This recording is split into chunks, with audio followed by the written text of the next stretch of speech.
Llego al Valle de Llarinos una noche de Sant Joan.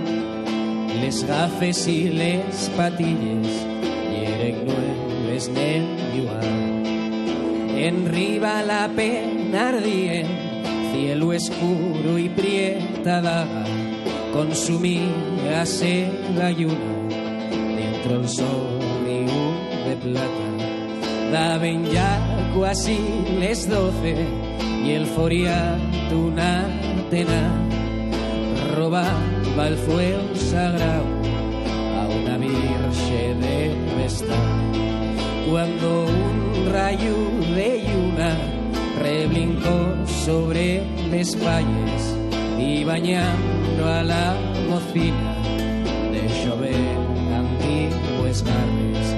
Y el foriato vio la muerte entre el polvo y la pasión y corrió pavor y les vegues del terror. Dijeron que lo unieron esa fueres de Saigón, nadie escapa de Saigón del amor. Nadie escapa de Saigón del amor.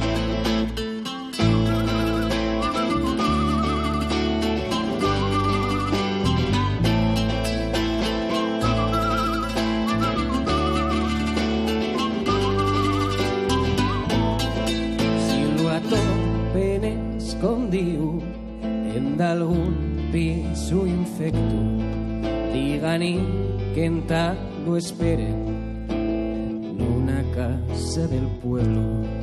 Digan-hi que de les noches inda se escuchen aullidos, aunque ya no queda nadie del frío valle de Llarinos. El foriato vio la muerte entre el polvo y la pasión y corrió pavor y les vegues del terror.